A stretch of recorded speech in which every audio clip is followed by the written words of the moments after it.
श्री शिवाय नमस्तुभ्यम हर हर महादेव। सावन मास की अधिक पूर्णिमा के दिन अत्यधिक पुण्य फलदायी कथा आज हम आपको सुनाने जा रहे हैं। आज की कथा बहुत ही चमत्कारिक और पुण्य फलों को देने वाली है। अधिक मास में पड़ने वाली पूर्णिमा का महत्व 1000 अश्वमेध यज्ञ के बराबर पुण्य फल देने वाला होता है। आज की कथा 2 बहनों की कथा है। आपसे प्रार्थना है कि इस कथा को पूरा सुनिए।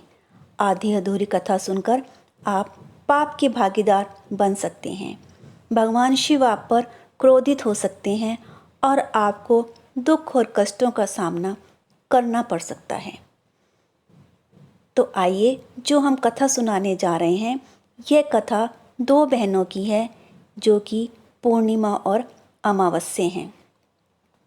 ये कथा इतनी पवित्र और पुण्य फल देने वाली है कि इसके सुनने भर से ही आपका जीवन बदल जाएगा।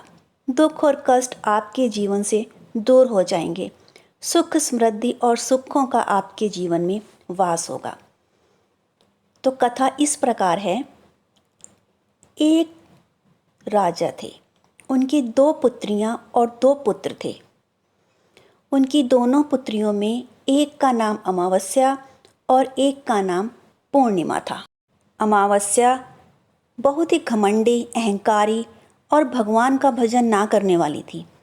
वे घर के किसी भी कार्य को ना करती, ना ही उसका कोई काम करने को मन होता था।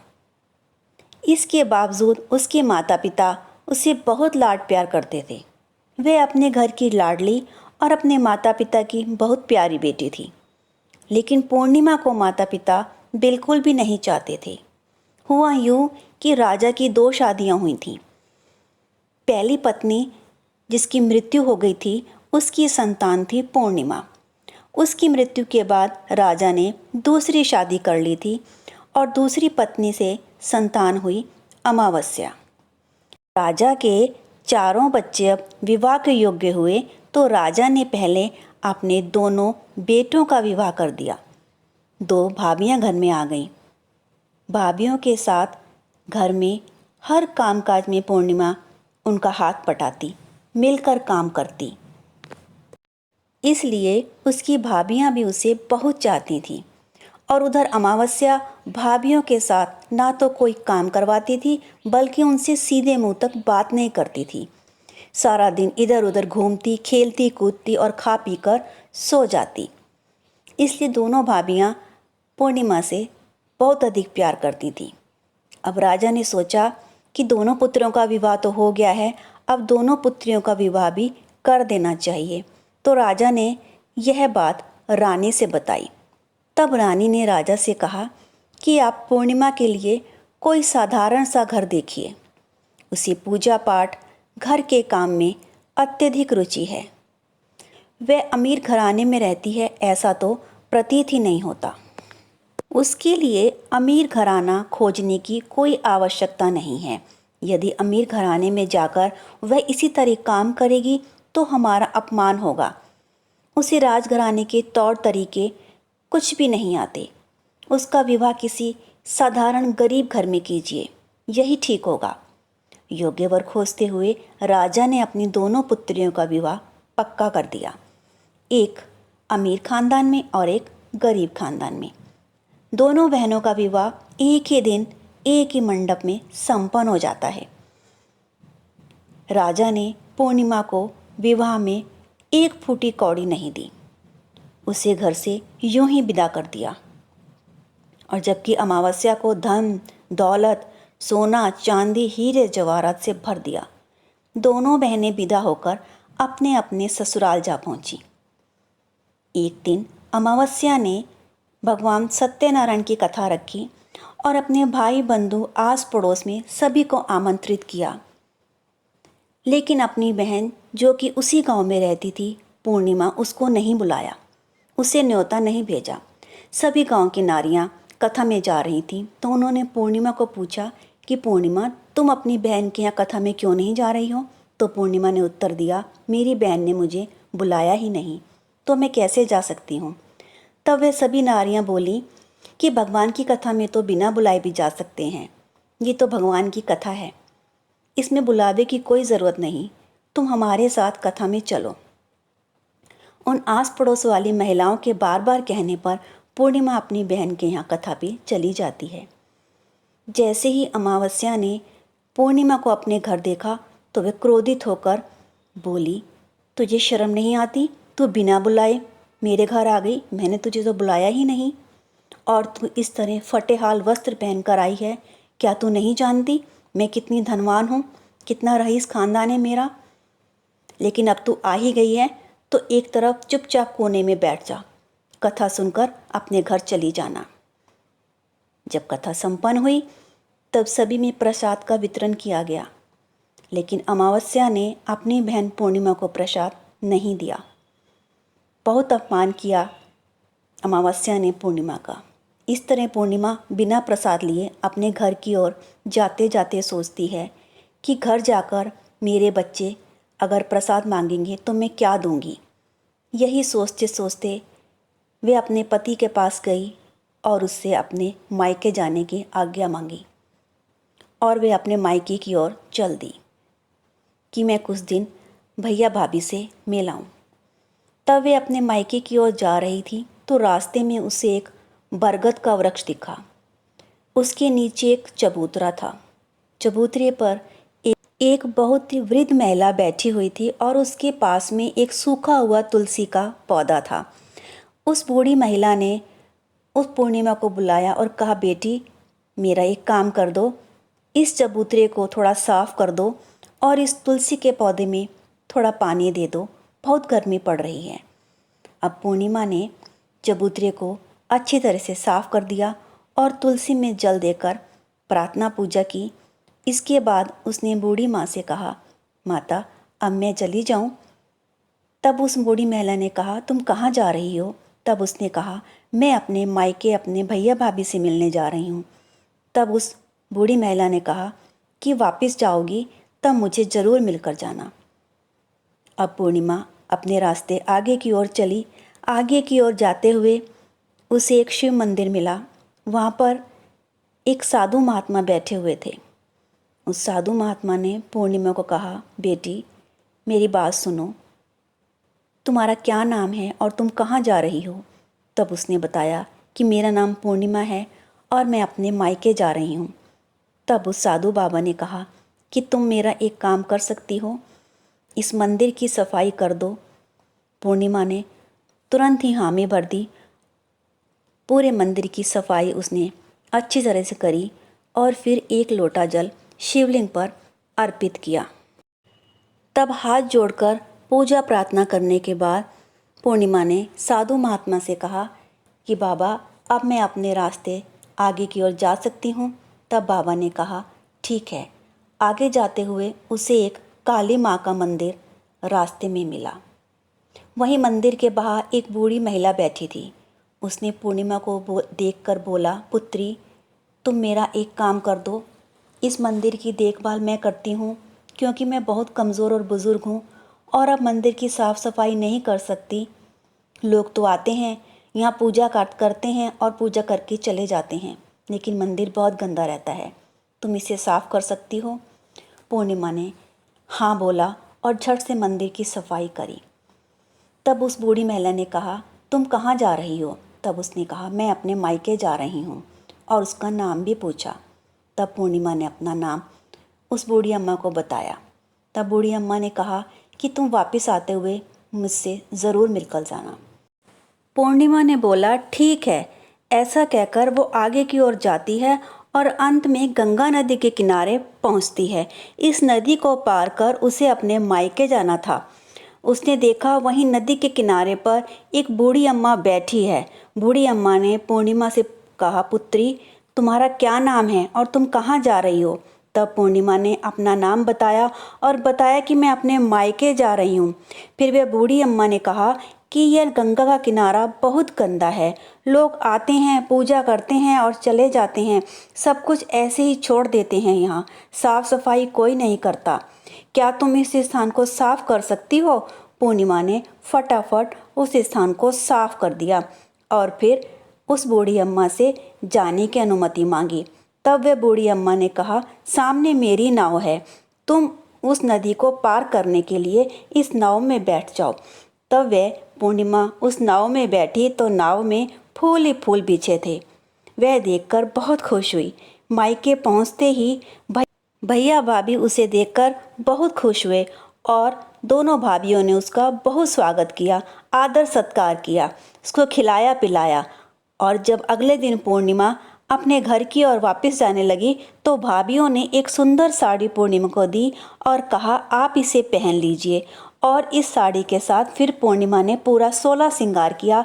तब भाभियों ने पूर्णिमा से कहा, आप बहुत दिनों में आई हैं, जल्दी जल्दी आके हमसे मिला कीजिए। और ऐसा कहते हुए उन्होंने एक पोटली पूर्णिमा को थमा दी और विदा होकर पूर्णिमा अपने घर की ओर वापस चली। तब उसी नाव में बैठकर नदी पार कर दूसरे किनारे पर पहुंची तो उस बूढ़ी अम्मा से मिलती है। तब वह बूढ़ी अम्मा और कोई नहीं, माँ गंगा थी। तब माँ ने उसे एक पोटली दी और कहा, ये पोटली बहुत भारी है, तुम इसे अपने घर ले जाओ और घर ले जाकर खोलना, रास्ते में बिल्कुल मत खोलना। फिर वे आगे चली तो माता काली का मंदिर देखा।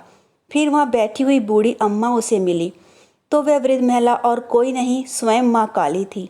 माँ काली ने भी उसे एक पोटली दी और उसे कहा, इसे घर जाकर खोलना। आगे बढ़ी तो वही शिव मंदिर उसे मिला। उस शिव मंदिर में वही साधु महात्मा बैठे थे, वह तो स्वयं भगवान शंकर थे। बाबा ने पूर्णिमा को एक पोटली दी। फिर वह आगे चलती है। आगे जब पहुंचती है तो वही बरगद का वृक्ष के पास पहुंचकर वही चबूतरे पर बूढ़ी माँ बैठी थी। वह बूढ़ी माँ भी और कोई नहीं, स्वयं माँ तुलसी थी। माँ तुलसी ने भी पूर्णिमा को एक पोटली दी। इस प्रकार पूर्णिमा के पास अब 5 पोटलियाँ हो गई थीं। और घर आकर पूर्णिमा ने सबसे पहले अपने भैया भाभी की दी हुई पोटली खोली तो उसमें से मिठाइयाँ और बहुत से सुंदर कपड़े और खिलौने निकले। तब उसने वे मिठाइयाँ और खिलौने अपने बच्चों को दिए। उसके बच्चे बहुत खुश हुए। अब उसने माँ गंगा द्वारा दी गई दूसरी पोटली खोली तो उसमें सोना और चांदी निकलता है। तीसरी पोटली जो माँ काली ने उसे दी थी वह उसे खोलती है तो उसमें से श्रृंगार का सामान निकला। चौथी पोटली जो भगवान ने शंकर ने उसको दी थी उसमें से सुख, संपदा, हीरे जवाहरात निकले। और 5वीं पोटली जब उसने खोली जो माँ तुलसी ने उसको दी थी तो उसमें से अनाज निकला। अब पूर्णिमा बहुत धनवान हो जाती है। तब पूर्णिमा ने सोचा कि क्यों ना मैं भगवान सत्यनारायण की कथा करवाऊं। तब उसने कथा करवाने का निश्चय किया और पूरे गांव में बुलावा दिया और अपनी बहन अमावस्या को भी कथा में बुलाया। उसकी बहन जब कथा में आकर देखती है तो चकित रह जाती है कि पूर्णिमा तो उससे भी ज़्यादा धनवान हो चुकी है।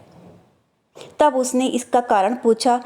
तब पूर्णिमा ने उसको अपनी सारी कहानी सुना दी कि मैं ऐसे मायके जा रही थी तभी मुझे यह सब कुछ मिला।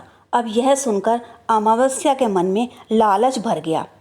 उसने पूर्णिमा से कहा कि जब मैं कथा संपूर्ण होने के बाद घर की ओर जाऊं तो तुम मुझे प्रसाद मत देना। तो पूर्णिमा बोली, मैं ऐसा नहीं कर सकती, मेरा धर्म है कि अतिथियों का सम्मान करूं, सत्कार करूं, आदर करूं। लेकिन जब प्रसाद वितरण हो रहा था तो अमावस्या ने प्रसाद नहीं लिया और घर आकर अपने पति से कहा कि मैं अपने मायके जा रही हूँ। इतना कहकर वह अपने मायके की ओर निकल जाती है। चलते हुए रास्ते में उसे वही बरगद का वृक्ष दिखाई देता है, वही चबूतरा, और उस पर बूढ़ी अम्मा बैठी है। पास ही तुलसी का पौधा है। बूढ़ी अम्मा उसे बुलाकर कहती है कि पुत्री, तुलसी के पौधे में थोड़ा पानी डाल दो। तो वह झट से उत्तर देती है कि मेरे पास समय नहीं है। ऐसा कह वो आगे निकल जाती है। आगे की ओर जाती है तो शिव मंदिर में भगवान शिव साधु के वेश धारण किए हुए थे। तब भगवान ने मंदिर की सफाई के लिए अमावस्या को कहा तो उसने झट से मना कर दिया और वह आगे की ओर चली। आगे फिर काली मंदिर पहुंचती है तो वहाँ बूढ़ी अम्मा ने उससे कहा, पुत्री, इस मंदिर को साफ कर दो, मैं बहुत बूढ़ी हो गई हूँ, काम नहीं कर सकती। लेकिन उसने अम्मा से साफ साफ मना कर दिया।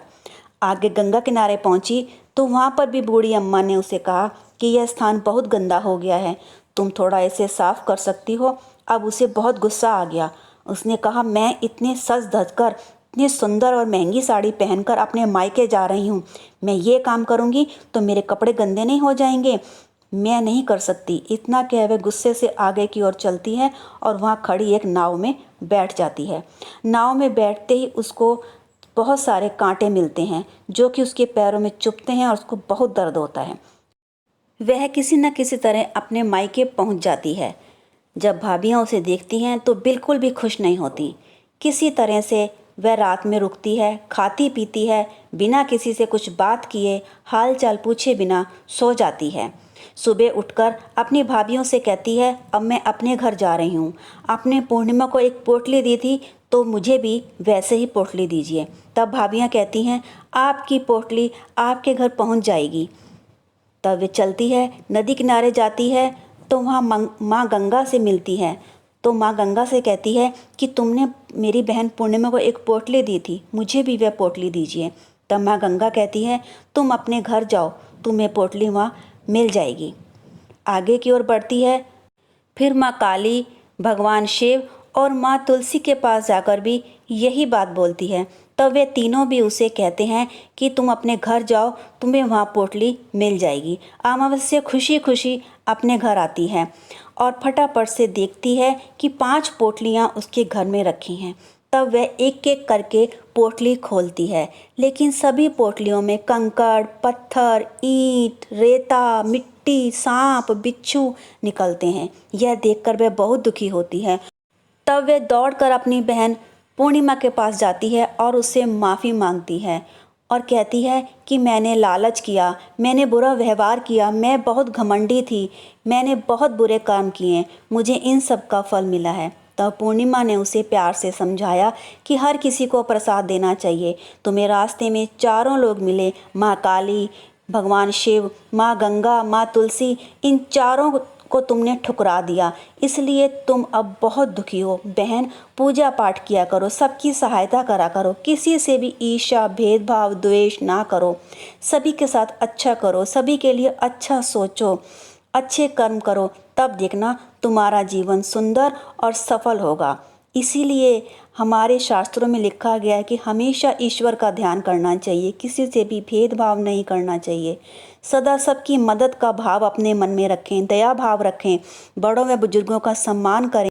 जिस व्यक्ति में यह सब गुण होते हैं उसका जीवन सदा सुख और शांति से समृद्ध रहता है। मेरे द्वारा सुनाई गई कथा अच्छी लगी हो तो कृपया वीडियो को लाइक कीजिएगा, चैनल को सब्सक्राइब कीजिएगा और कमेंट बॉक्स में हर हर महादेव ज़रूर लिखिएगा। हर हर महादेव।